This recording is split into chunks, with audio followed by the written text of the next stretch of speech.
All right, let's talk about a question that costs billions of dollars every single year. Why do massive construction projects, I mean the big ones, almost always go over budget? I mean, you see it in the news all the time, right? A brand new airport, a sleek skyscraper, a massive public transit project, and they're all facing huge cost overruns and delays. It almost feels, well, inevitable.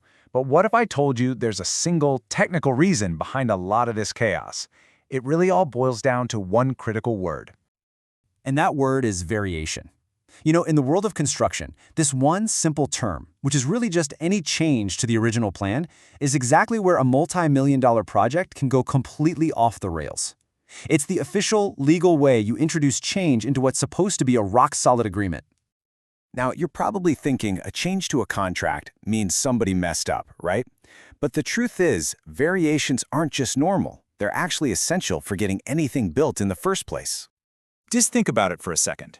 When you're digging deep into the ground or building something 100 stories high, you are absolutely going to run into things you didn't expect. The more complex a project is, the more you need a way to adapt on the fly. And that's what variations are. They're the built-in flexibility that allows a contract to actually evolve when it smacks up against reality. And check this out. Data from dozens of real UK contracts shows just how common this is.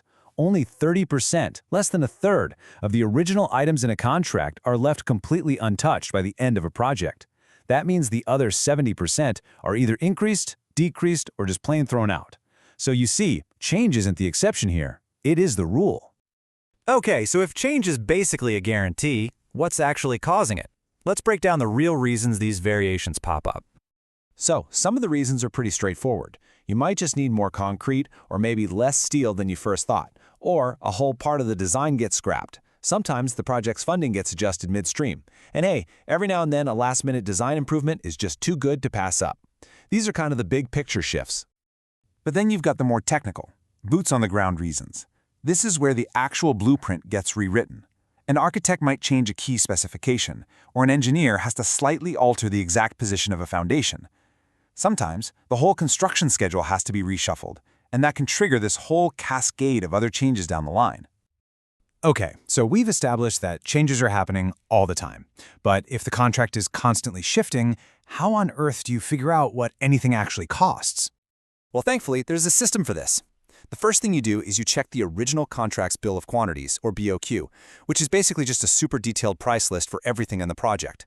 If an item is on that list, use the price that was already agreed on. Simple. But if the amount of that item changes dramatically, that old rate might not be fair anymore, so you revise it. And for something totally new, well then everybody has to sit down at the table and negotiate a brand new price from scratch.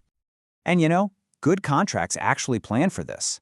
They have specific clauses, just like this one from a real bridge project contract, that set a clear threshold. Right here, it says if the quantity of an item changes by more than 25%, boom, it automatically triggers a rate adjustment. It's a rule designed to keep things fair when the whole scale of the work suddenly shifts. But this is where things can get really messy. Because even with all these rules, pricing a change isn't just simple math. It's often a really high-stakes negotiation that can explode into serious disputes.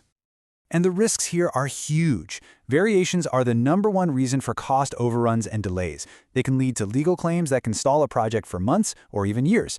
Sometimes, if there just isn't enough money to cover the new work, entire parts of the project have to get cut. And let's be honest, the contractor often gains a really powerful negotiating advantage, because once construction is started, what other options does the client really have? I think the best way to really get a feel for these risks is to see them in action. So let's dive into a few real cases that show just how complex and, frankly, how nasty these variation disputes can get. Okay, so picture this. A contract has a small, almost insignificant item for some basic household wiring. But during the project, the amount of wiring needed just explodes by 1,000%. The contractor turns around and says, "We need a new higher price per unit." Do they have a leg to stand on? Well, their argument was actually pretty clever. They basically said, look, when we priced this out, it was a tiny part of the job, just 0.5% of the whole contract. Now it's 5%. The entire financial basis for this work has changed. A huge increase in quantity, they argued, completely altered the nature and the risk of that task, and that justified a whole new price.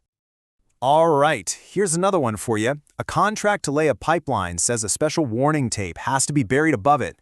The contractor says, sure, Our job is to lay the tape, but not to supply it. They claim providing the actual tape is extra work. It's a variation. The project engineer completely disagrees. So, who's right? This is a classic case of a contract being just a little too vague. The contractor points to the specific line item, which only talks about digging and laying, but the engineer points to this other catch-all phrase, complete all works as per specification. And since the specifications happen to detail the exact type of tape to be used, the engineer argues that, yeah, supplying it is already part of the deal. Okay, now for a really tricky one. Imagine politicians demand a massive change to a project. It results in a variation that's worth 37% of the entire original contract value. A formal order is sent to the contractor. They sign it, but they add a little note saying they don't agree with the price. Now what? Well, it's a really clever and really risky move. By signing, the contractor agrees to do the work, so the project doesn't grind to a halt. But by adding that one little comment, they've officially registered a formal dispute over the payment, and that creates a procedural deadlock. The work moves forward, but the money is completely frozen until that dispute gets resolved, which could mean a long and very expensive legal fight. Which really brings us back to the fundamental question at the heart of every single one of these projects. Variations are that flashpoint, that moment where a perfect plan on paper collides with the messy, unpredictable real world. So when that collision happens, who should be the one to pay the price for the unexpected? Is it the client who wants the project built, or the contractor who is hired to build it? The answer is never, ever simple, and that's exactly what keeps lawyers and project managers busy all over the world.